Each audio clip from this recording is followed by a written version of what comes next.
la paix soit sur vous. Welcome to Karen. Dans la vidéo précédente, je vous ai montré, j'ai fait l'effort de montrer la base du hacking. Aujourd'hui, on va faire l'effort de voir une de ces bases-là. L'effort de voir l'invisible. You see? So, vous savez sûrement, à chaque fois que vous vous connectez à Internet, vous ouvrez une fenêtre sur votre vie numérique. Et cette fenêtre-là a des failles que certaines personnes arrivent à s'introduire dans votre vie sans votre permission. Imaginez un seul instant. C'est comme si vous avez une maison avec des portes secrètes. Et sans que vous le sachiez, on arrive à s'introduire dans votre maison là sans que vous le sachiez. Vos différentes conversations, vos dossiers, vos différents secrets, à la merci de ceux qui naviguent dans l'ombre. C'est un peu l'illustration du hacking réseau. So today we talk about network. Le réseau, c'est pas seulement une connexion, mais c'est aussi une vulnérabilité.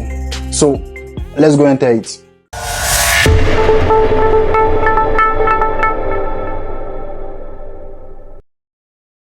Tout d'abord, avant de commencer, j'aimerais vous demander, vous exhorter à faire une petite prière pour les Palestiniens et les Congolais. Parce qu'actuellement, là où je parle là, il y a des enfants, des pauvres enfants, des familles qui sont massacrées sans pitié. So, please, une petite prière, une petite pensée à eux pour qu'on y retrouve la paix sur le territoire palestinien et congolais. En l'occurrence, parlons du réseau informatique. Laissons le terme informatique et parlons du réseau. C'est quoi un réseau? Le réseau, c'est l'ensemble de plusieurs éléments qui ont des interactions dans le but de fournir un service. Exemple, le distributeur d'eau, d'électricité. Partant de cette définition-là, c'est quoi un réseau informatique? Le réseau informatique, par exemple, il y a 4 amis qui ont tous un ordinateur chacun et travaillent tous dans la même entreprise, mais ils partagent tous une imprimante. Au bout d'un moment, fatigués de se déplacer d'une salle à une autre, ils décident de mettre en place un moyen de communication, donc un système de communication entre eux, et de pouvoir utiliser l'imprimante de manière séquentielle afin d'éviter un rang devant l'imprimante. C'est un peu l'idée du réseau informatique. Vous savez, il y a des avantages, beaucoup d'avantages. C'est moins coûteux, un gain de temps, et etc. Et le réseau informatique, il y a 4 types de réseaux.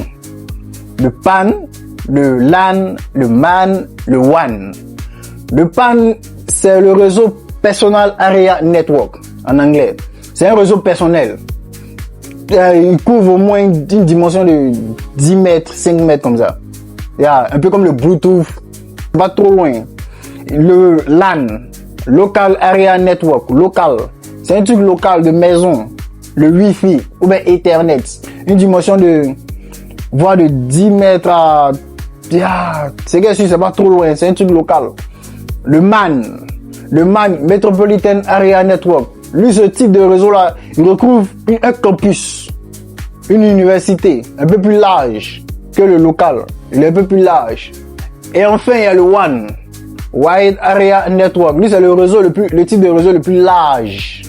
Il recouvre même un continent, une planète. Et parmi les réseaux WAN, le plus célèbre, c'est l'Internet. Lui, c'est le réseau le plus reconnu au monde. So, on arrive à la fin de cette vidéo. Le but de cette vidéo, c'est de donner un petit aperçu du réseau informatique. On va pas parler de comment mettre en place un réseau informatique. C'est possible, mais c'est pas le but. On va parler des différentes failles, connaître les protocoles, les différents types d'adresses, IPv4, IPv6, et voir les différentes failles de cette fenêtre-là sur notre vie que les hackers utilisent pour pouvoir nous hacker. So, see you for the next video. Que la paix soit sur vous.